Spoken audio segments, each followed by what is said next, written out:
All right, so we have our second major upset of the year. The first one being South Florida over Boise State Thursday night, but Florida State topples number 8 Alabama. As you all know, I'm an Alabama alum, and well, my phone's been ringing off the hook with phone calls, texts, people wanting my input. And so, if you're one of those people that are desperately seeking my input here, well, you've came to the right place because we're going to dissect this bitch right here and right now. So I'm sure everyone is wondering what my thoughts are on Alabama, and I'm going to get to that. But first and foremost, we discuss winners here on this show first. That's something that I learned from Josh Pate. So head nod to Josh Pate for that. We talk about winners first on this program, and we'll continue to do that. Great win for Florida State in the new renovated stadium. Tommy Castellanos right now looks like a hit for this program. I mean, his mobility, he didn't pass the ball a lot. I'm going to throw his stats up on the screen right here. Let me see if I can remember how to do that. Yeah. Get that thing up. Get that thing up. Throw them stats up, baby.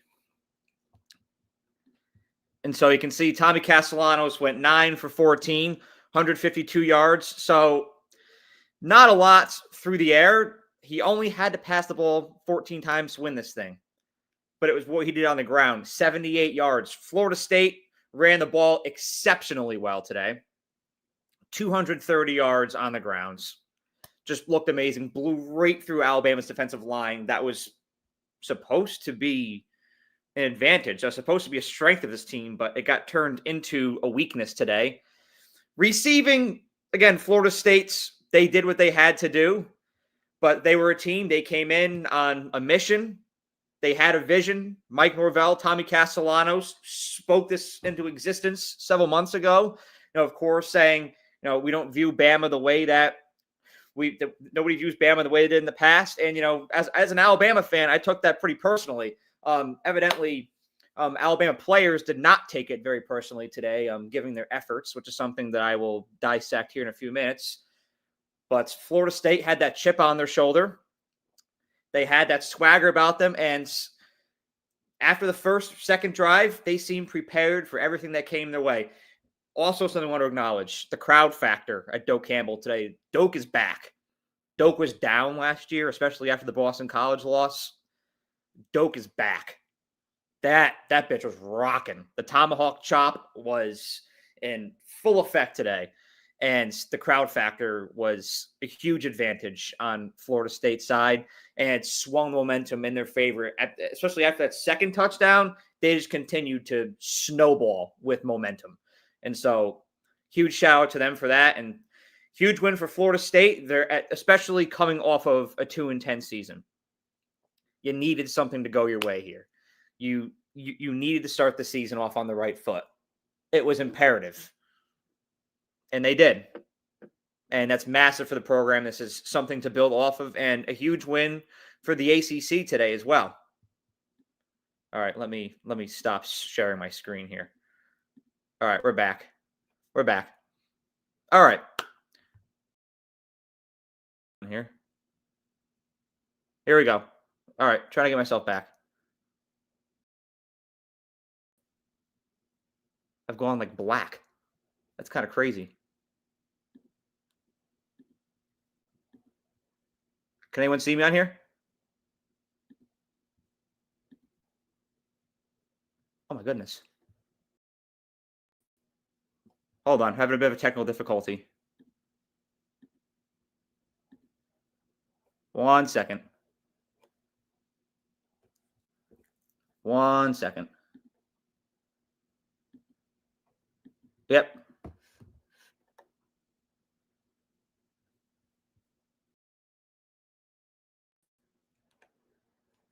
Hold on. We'll be right back on the stream.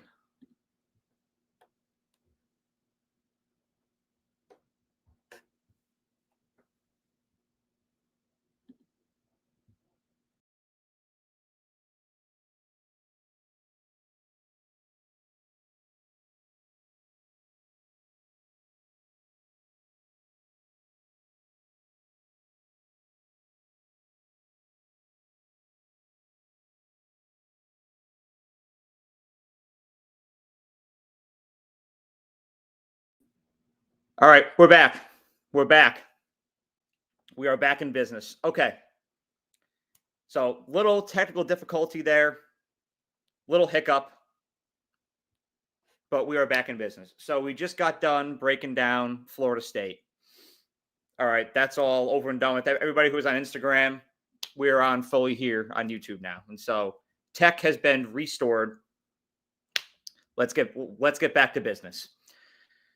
Anybody who's watching, please let me know in the comments if we're back, but it looks like we are here. So, massive win for Florida State, massive win for the program, especially given how things fared for them last season. But let's talk about Alabama. Let's get into the meat and potatoes of this thing. Because this was, during my time as an Alabama fan, Alabama alum, this has been the most embarrassing loss that I've ever witnessed this team have. And it's not score, it's not getting outperformed, because it's going to happen. Some days, it's just not your day. What stood out, what was glaring today, is that talent is not the issue with this team at all. This is a top 3, maybe even top 2 team when it comes to talent in the country. The drive is not there. It's not there. There's no pulse.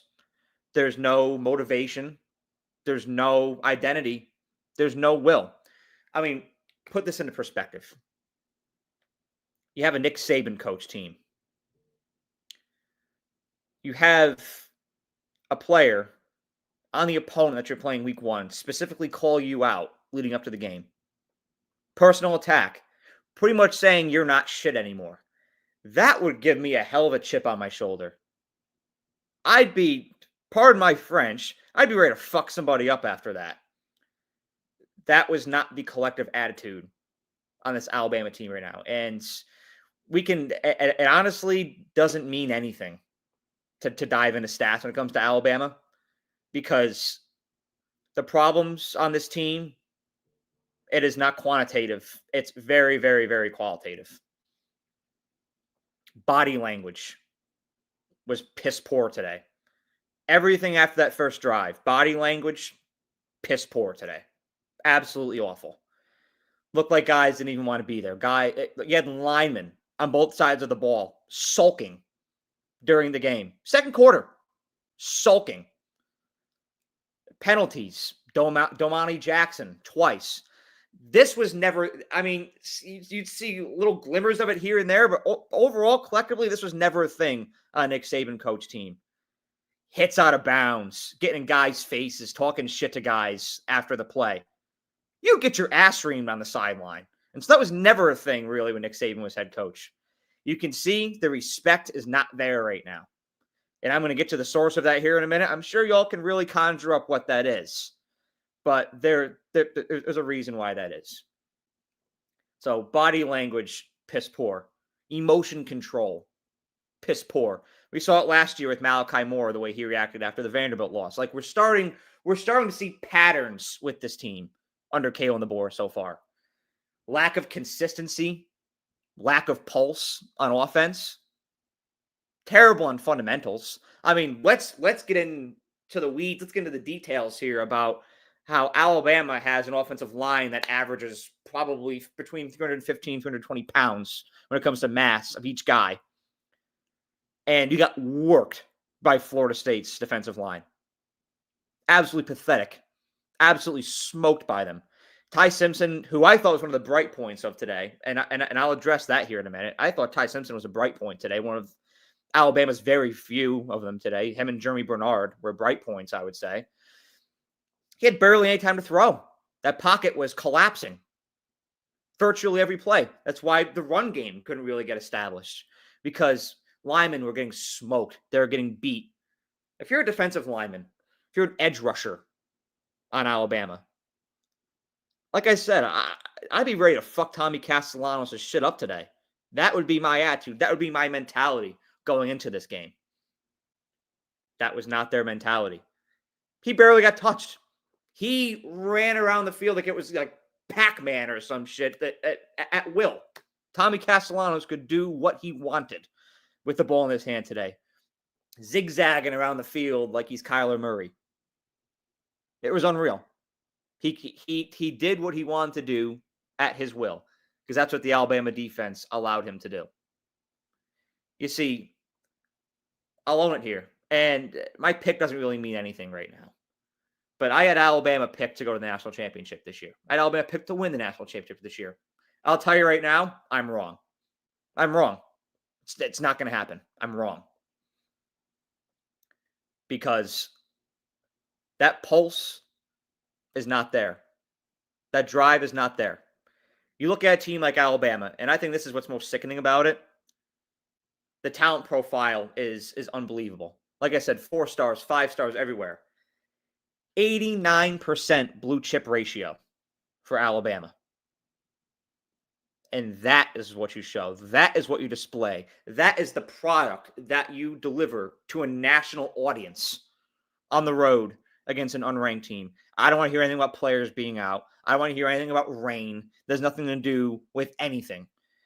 It has everything to do with lack of execution, lack of preparation, lack of will to even be on the field. That's what that comes down to tonight. Lack of giving a shit for the crimson script A that's on your uniform. That is what today was a result of. And nothing else. Because the talent profile is there. This team is littered up and down with talent. Offensive line, defensive line, secondary, running back room. In theory, one of the best wide receiver rooms in the nation. And the guy who's supposed to be your phenom wide receiver, Ryan Williams, is scared to run routes across the field because he doesn't want to get hit. That's the mentality of this team right now. And if that's the version of this team that you continue to get through and through this week, if this team does not evolve past this game and does not transform into the version of itself that's capable of becoming, this team will absolutely not go into Athens and get a win. They will absolutely not go into Columbia, South Carolina and get a win. I don't see you going to Como and getting a win. And I think Auburn will get their laugh this year in Jordan Hare. If that's the version of Alabama that you're going to put on the field, that's what you're going to get. I know I kind of snapped right there, but that's the truth. That's the reality of the situation right now. Nothing to do with talent profile. Everything to do with will, with vision, with culture. It's piss poor. Let's talk about the missed tackles, the arm tackles. You have some of the best defensive talents in the country, and you can't tackle. What were you doing in fall camp? What was that span of 2.5, 3 weeks being used for if you can't rap? That's Pop Warner shit. That's unbelievable. And that's what allows Florida State to gain momentum. You see, this game to me was like a mixture of the Oklahoma and the Vandy game last year. It was a mixture. Alabama just got behind and found themselves playing catch-up for most of the games like they did against Vanderbilt and struggled with a dual-threat quarterback like they did with Diego Pavia. Kind of the same with Jackson Arnold. I mean, struggling with mobile quarterbacks has been a thing under Kalen DeBoer. Has it not? Jackson Arnold ran all over the field against Alabama last year. But what really reminded me of this Oklahoma game today was the fact that Alabama spoon-fed Florida State momentum. Spoon-fed the momentum. They said, here's the game. Take it and run. Missed tackles, blown blocks, blown coverages, lack of communication, lack of preparation. It was just absolutely piss poor. And we're going to talk about Kalen DeBoer here for a minute. Absolutely, we're going to talk about Kalen DeBoer here for a minute. I was told by a lot of people going into the season, like this was a narrative that really built. Alabama's going to regress. Alabama's going to fall off. They're not going to be the same program they were. They're not the same team that they were. And I heard that this summer, and I absorbed it. I comprehended it. I took it for what it was, but I didn't believe it because I believed in, and yes, it's part of it, the talent profile of this team. But I believed that after the way that last season went, Alabama would have enough motivation to prevent stuff like what happened last year from happening again this year, last year's issues from resurrecting. I thought that would have left such a disgusting taste in the mouths of Alabama players that are still there that they do everything in their power to prevent something like that from happening again. Not at all what you saw today. Not at all what you saw today. And unless something drastic changes, that is going to be the reality. If that's the version of Alabama you're going to get every week, then I agree with the crowd that says that Alabama's regressed. Alabama is regressing. They're not the same team they were, and dark times are ahead. I completely agree with that. I know this is one game. You can't overreact, but there are issues that this team had months to correct. And again, they're not quantitative, they're qualitative. They're not skills, they're EQ. And they haven't been fixed. I can tell there's a clear lack of discipline on this team. I can tell there's a clear lack of motivation. I can tell there's a clear lack of preparation. I've never seen Alabama teams look less prepared going into big games in my entire life. And if that's what you're going to continue to get, like I said, if this team doesn't evolve, this is going to be the version of Alabama that's going to live on. And they will continue to regress. They will continue to fall to trek backwards. That's it. That's all I've got to say about it. 31-17, Florida State. Fantastic victory. Huge for the program. And if you're Florida State, you use this momentum to continue to build and maybe become an ACC contender. I mean, I'm very high on Clemson. I'm very high on Georgia Tech. I like Miami going into this year. There's reasons to maybe like North Carolina, maybe like SMU, maybe Louisville. But Florida State could be in this conversation. And that's the thing about week one, right, is it's just 1 week. So we can have these reactions, but it's just 1 week. Does this game show that Florida State's better than we expected? Is that what this means? You can't really define anything right now. Does it mean that Alabama's maybe 7-5 team? Is it both, or is it neither? Is this the low point that Alabama needed, and then they continue to use this as motivation to get better, or is this what you're going to get? That's all I've got to say here. That's all I've got to say. We've got Clemson and LSU coming on here momentarily. But I know that a lot of y'all wanted to hear what I had to say, my reaction to this game. I was getting blown up with texts and calls, and I'm quite honestly just not going to answer every person and take every phone call because I don't want to say the same shit over and over again. But there it is. I mean, receiving never really took off today. I thought coverage was inconsistent. Protection was terrible. Play from the defensive line was way below average. And it all goes back to preparedness. And that's what separates good from great. I'm going to end it with this. It's what separates good from great. Good teams can be talented. We've seen this with Texas A&M for years. Littered with talent. But you don't have that guiding coalition. You don't have that vision. You don't have that motivation, that fire, that passion to go from one step to the next. And you saw that out of Alabama teams throughout the entirety of Nick Saban's tenure. Yes, they were disciplined. Yes, they were prepared. But they'd run through a wall for that program for the state of Alabama. You don't see that right now. With Ohio State, this is an example of somebody that worked out for last year. That Michigan loss stuck with them for that long, over that span of 2 to 3 weeks. They played Tennessee, kicked the shit out of them. They played Oregon, kicked the shit out of them. They elevated because they became closer together as a team. And that synergy really started to surmount. Is that what happens for Alabama? Maybe. But if you ask me, it had all off season to do that. I thought that loss to Michigan. I thought that loss to Oklahoma last year would have been all you needed. But evidently it wasn't. So maybe this is the floor for Alabama. They'll get better from here. But I'll be honest, I have a tough time believing that. Because I thought you would have had all the motivation from last year and Tommy Castellanos talking shit and just a fresh start.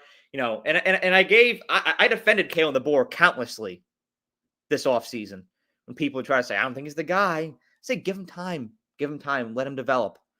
But today was so piss poor when it came to preparation, body language on the sideline. I feel like I was watching Joe Philbin on the sideline. Dolphins fans, if you know, you know. But it'll be interesting to see how this all plays out from here. Does Alabama turn into Ohio State last year? That's what I thought they were going to be this year. Evidently, that's not what we saw today. But we saw 11 more games for a reason. And Florida State, are they really that good? We'll see that continue to play out. Let me know what y'all think of this in the comment section below. Let's go enjoy this LSU Clemson game, Notre Dame Miami tomorrow, TCU North Carolina Monday, South Carolina and Virginia Tech. This is one game. We got a lot more to go. Thank y'all for watching. Have a great day.